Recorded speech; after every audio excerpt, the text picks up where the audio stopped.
Doutor, é E é interessante, o sério. tempo que eu fiz pastoral pastoral universitária aqui em Taubaté, a gente lidava com muito suicídio também no curso de medicina. Eu Há tenho, na alguma minha estatística turma, disso, não? não, na minha turma, quer dizer, sou de uma geração que eu formei em 86, né, Padre Fábio? Na faculdade não teve isso, mas essa geração agora é uma geração que tem suicidado muito, sabe?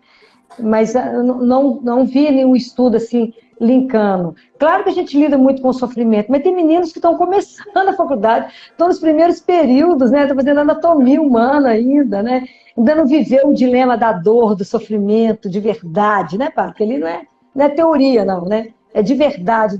E você ser aquilo que sustenta, ajudar essas pessoas, você tem que ter uma segurança, assim, um alicerce para você poder dar conta, né? Senão você não dá conta. Essa semana eu dei uma palestra para a rede Damas de Ensino.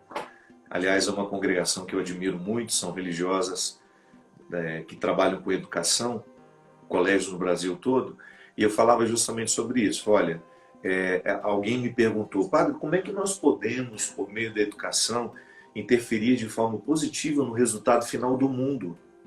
Eu falei, olha, a única forma de interferir no resultado do mundo é interferindo no resultado pessoal de cada um. Sim, Então, se eu tenho uma sim. classe de 30 alunos diante de mim, eu tenho que pensar no que eu, Fábio, posso contribuir do ponto de vista humano para o amadurecimento dessas pessoas. Você disse Sim, tudo. É uma sociedade muito líquida, né? E nós sim, estamos muito voláteis. Nós temos uma sim. dificuldade enorme de construir vínculos que durem. Até, doutor, uma coisa que é muito comum dentro dos sistemas de educação e que eu acredito que na medicina seja agudo, o espírito de competitividade em detrimento do espírito de cooperação é muito Isso é cruel. demais, padre. Isso é demais. Esses dias eu falava sobre a importância da espiritualidade na saúde. Eu reuni os residentes e fomos falar sobre isso. Então, eu falei que a gente tem que ultrapassar essa questão de eu ser o famoso, a única, o sensacional, em detrimento do cuidado do outro. Eu tenho que ser, sim, a melhor pediatra que alguém encontrou. Mas Claro. eu tenho que passar do ponto de vista técnico e tem que ter o olhar do cuidar, né? Do estar com o outro, de entender a necessidade do outro. Falei, gente, a alma não se alimenta de remédio, gente. Cada um tem que saber que tem uma música dentro dele, senão ele não se levanta, né, padre? A maior força que levanta o ser humano chama amor. Se a gente não aprender isso, eu falei com eles, se vocês não cuidarem do paciente de vocês com amor, não for capaz de olhar e de entender o que ele quer te falar, não com a boca, mas com o coração. A gente Isso tem que ser mesmo. capaz de ler. O médico é capaz de entender aquilo que o paciente não fala, pelo olhar, pelas coisas que ele não disse.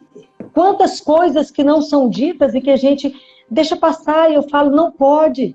A gente tem que fazer um vínculo de tal forma, olhar para o paciente, eu falo, olhar, gente, é botar reparo. Sabe, lá no interior a gente ficava assim, bota reparo, olha de verdade o outro com um olhar de amor e vê aquilo que ele não está tendo coragem de te dizer, que às vezes é a causa da dor, da ferida dele que está levando ele ao sofrimento. E isso e lá na Santa Casa são inúmeros casos que a gente já curou, não pela medicina, padre, mas pelo amor. Aliás, essa capacidade de interpretar o outro para além do que ele nos revela, isso é uma dádiva humana que os apressados nunca terão. Eu Claro, sempre digo, claro que não. só quem se dispõe a viver em si os processos terapêuticos da alma. É interessante porque Aristóteles, né, que não tinha nenhuma pretensão de nos ensinar religião, porque ele era filósofo, ele fez um esclarecimento tão interessante que nos serve até hoje. Tanto é que os grandes mestres da teologia católica buscaram em Aristóteles, né? A gente até brinca que Tomás de Sim, Aquino é um Aristóteles batizado, né? Tomás de Aquino pega toda a filosofia aristotélica, traz como base, a mesma coisa Agostinho, e Aristóteles já falava disso, da necessidade que nós temos de educar tudo que é humano. A sim, minha vontade precisa ser educada. A minha sensibilidade precisa ser educada. a educação do desejo, tão importante para que depois eu faça escolhas interessantes, inclusive quando eu tiver poder econômico. Quando o meu trabalho me deu condições de ter um pouco mais de dinheiro, se meu desejo não está educado, eu vou gastá-lo com futilidades. Agora não, se eu eduquei o meu desejo para elevar-me cada vez mais, para que as minhas conquistas me espiritualizem, me coloquem alma, eu vou fazer escolhas mais elaboradas, eu vou querer mais cultura, eu vou querer aquilo que o dinheiro não pode comprar, mas pode me dar acesso. Né? Sim. Eu vou querer aquilo que de alguma forma me sedimenta, mas me faz evoluir também. Eu não quero ficar parado no tempo. E nada pode me fazer evoluir mais do que o próprio processo humano. Quando a gente se ocupa disso. O São Tomás que fala que é para a gente educar na verdade e na beleza, né? Educar os meninos na verdade e na beleza. Para né? a própria percepção do que é belo, né, doutora? Percepção daquilo que é belo, né? Orientar nesse processo, né? Mas como nós dizíamos, na pressa é muito difícil. Aí eu falava nessa palestra, respondendo a essa pessoa, como é que nós podemos interferir? Olha, eu acredito, eu sou professor formado, sou professor universitário, atualmente não atuo, mas eu sei o quão desafiador nos dias de hoje é você propor calma a alguém. A pressa está direta. Propor um ritual de ficar em si. Nossa Senhora. É porque a pressa está diretamente relacionada com o esquecimento. E a lentidão está diretamente ligada à memória. Então é impressionante como é que... É isso que eu estava falando. Propõe as pessoas pararem 2 minutos. Propõe as pessoas pensarem. Quando eu dou uma aula para eles, levo uma discussão que é sobre saúde espiritual, que eu faço 4 perguntas para os residentes. Falo para vocês terem consciência que vocês têm saúde espiritual, porque medicina é saúde física, mental e espiritual. Você tem que responder 4 perguntas. Quem sou eu? Quem é o outro? Por quê? Qual é o sentido da minha vida? E para quem eu me levanto todos os dias? Você não tem que responder para mim, não. Você tem que responder para vocês. Porque cada uma dessas perguntas é um discurso, né? Porque isso é doença demais da alma nisso aqui. Falei, enquanto vocês não entenderem que nós também somos curadores feridos, gente, vocês têm que entender a nossa fragilidade, nós temos que assumir que nós somos frágeis, que nós também temos nossos medos, nossos conflitos. Nós temos que nos conhecer para ajudar a cuidar do outro. A gente forma para cuidar de uma pessoa que vira sempre um desconhecido, porque você é um desconhecido seu, você não sabe quem você é.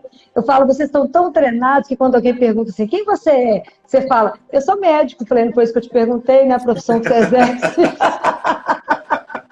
Eu perguntei, quem você é? Que mistério é esse, menino, que está encerrado aí, que você não sabe? Não é? Mas é justamente isso, o nosso déficit está aí, doutora.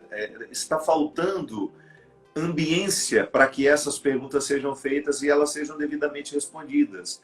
Se você for pensar, claro, você deve ter um círculo de amizade, uma ambiência afetiva, emocional qualificada, porque eu vejo que você é uma pessoa que busca isso. Mas se nós vamos pegar a grande maioria das pessoas, elas não têm nem mesmo. Eu falo que o melhor terapeuta na vida, antes de ser aquele formalizado que eu preciso buscar de vez em quando para resolver os conflitos mais sérios, mas a terapia diária se faz com bons amigos. Sim. É o melhor divã. É a melhor maneira o amigo de você presente, sarar né? suas neuroses. Mas nem presente. sempre nós temos qualidade de vínculos. Nem sempre os nossos vínculos, os nossos encontros nos permitem, inclusive, chegar ao desconforto dessa pergunta. Quem é você? O que hoje lhe dói? Quantas pessoas passam aí dias tristes, entristecidos dentro de casa ou no lugar de trabalho? Ninguém se interessa em saber o que é que se passa. Ninguém se interessa em ter ou quem sabe tentar um acesso, ou se não dá para perguntar, um gesto de amor que identifica, olha, eu estou aqui. Né? Eu acho que boa parte da nossa solidão ela está alimentada justamente em você perceber que a casa está cheia, mas você não tem ninguém.